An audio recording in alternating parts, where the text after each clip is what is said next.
আমার প্রিয়জনেরা, প্রভু যিশুর নামে সকলকে আমি জানাচ্ছি অভিনন্দন। আপনারা কেমন আছেন? সবাই ভালো আছেন তো, নাকি আপনি দুঃখে আছেন? এটা দেখা যায় যে অনেক সময় আমাদের জীবনে এমন পরিস্থিতি চলে আসে যে এই পরিস্থিতির জন্য আমাদের চোখের জল বের হয়। অনেকের মনের মধ্যে সব সময় দুঃখ থাকে। একজন বোন এসেছিল, সে বলল, ভাই আমার জীবনে এত দুঃখ, আমি এত কেঁদেছি, আমার চোখ দিয়ে এত জল বেরিয়েছে যে এখন চোখের জল আমার সব শুকিয়ে গেছে। তার মানে সে এত কেঁদেছে।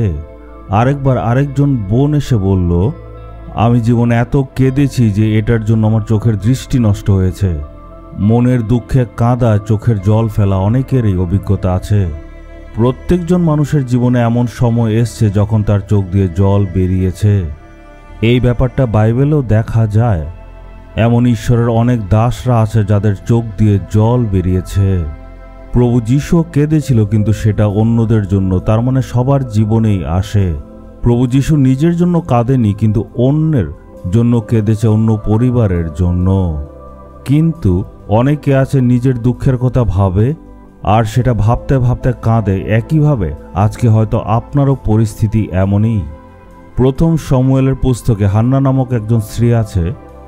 তার স্বামী খুব ভালো ছিল, খুব ভালোবাসত, খুব সুন্দরভাবে রেখেছে, কিন্তু তাদের কোনো সন্তান ছিল না। এই দুঃখে সে খাওয়াও বন্ধ করে দিল, সব সময় খিদার মধ্যে থাকত। আর যেহেতু তাদের কোনো সন্তান ছিল না, তাই আশেপাশের লোকেরা, প্রতিবেশীরা তাকে নিন্দা আর অপমান করত। সে বলছিল, আজ আমার যে সন্তান নেই সেটা আমি ভুলতে চাই, মনে করতে চাই না, কিন্তু আশেপাশের যে লোকেরা রয়েছে তারা তাদের কটু কথা দিয়ে সবসময় আমাকে নিন্দা অপমান করে। আজ হয়তো আপনার পরিস্থিতিও এমনই। আমরা দেখি হান্নার সেই চোখের জলের উত্তর ঈশ্বর দিয়েছিলেন। চলুন দেখি ঈশ্বরের প্রতিজ্ঞা আজকে আপনাদের জন্য কি। আমরা দেখব যিশায়া 30 অধ্যায়ের 19 পদ।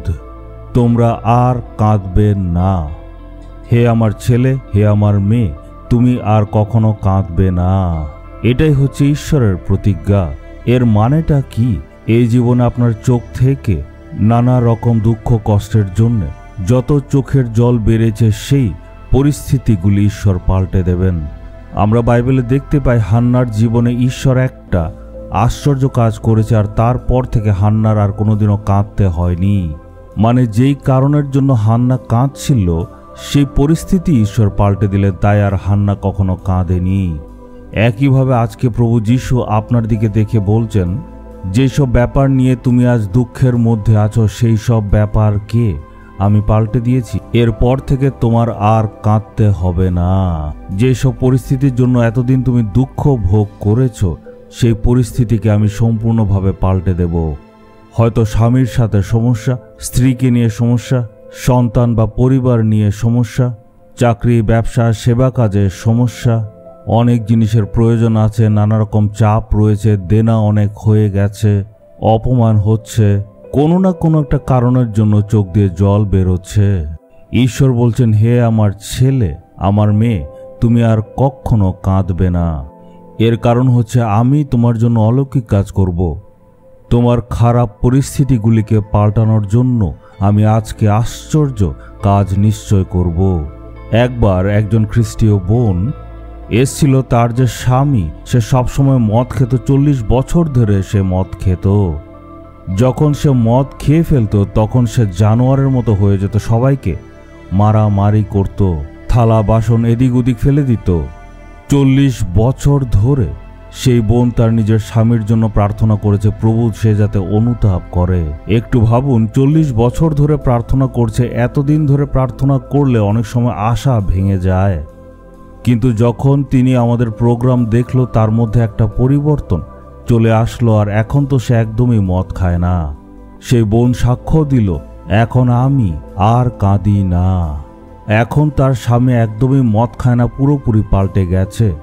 তার মানে দেখুন, 40 বছরের প্রার্থনার উত্তর ঈশ্বর দিয়েছেন, আপনার জীবনেও করবেন। আজকে ঈশ্বর প্রতিজ্ঞা করছেন, আর তুমি কখনো কাঁদবে না। মনে সম্পূর্ণ বিশ্বাস নিয়ে ঈশ্বরকে বলবো, হে আমার প্রভু, আপনি জীবনে অলৌকিক কাজ করবেন, আর এরপর থেকে আমি আর কাঁদব না। হে পিতা ঈশ্বর, এই সুন্দর প্রতিজ্ঞা আপনি আমাকে করেছেন, তাই আমি আজকে অলৌকিক কাজ দেখব। চলুন প্রভুকে আমরা বলি, হে প্রভু, আপনি প্রতিজ্ঞা করেছেন সেটা আমারই জন্য। আপনি বলেছেন এরপর থেকে তুমি কাঁদবে না। আমি আর কাঁদব না, দুশ্চিন্তা করব না। আমার জীবনে আপনি অলৌকিক কাজ করেছেন সেটা আমি বিশ্বাস করি। যেসব কারণের জন্য আমি এতদিন কেঁদেছি সেগুলি আপনি পাল্টে দিয়েছেন। আজকে আমার জীবনে পরিবর্তন আনুন। প্রভু যিশুর নামে চাইলাম, আমেন, আমেন।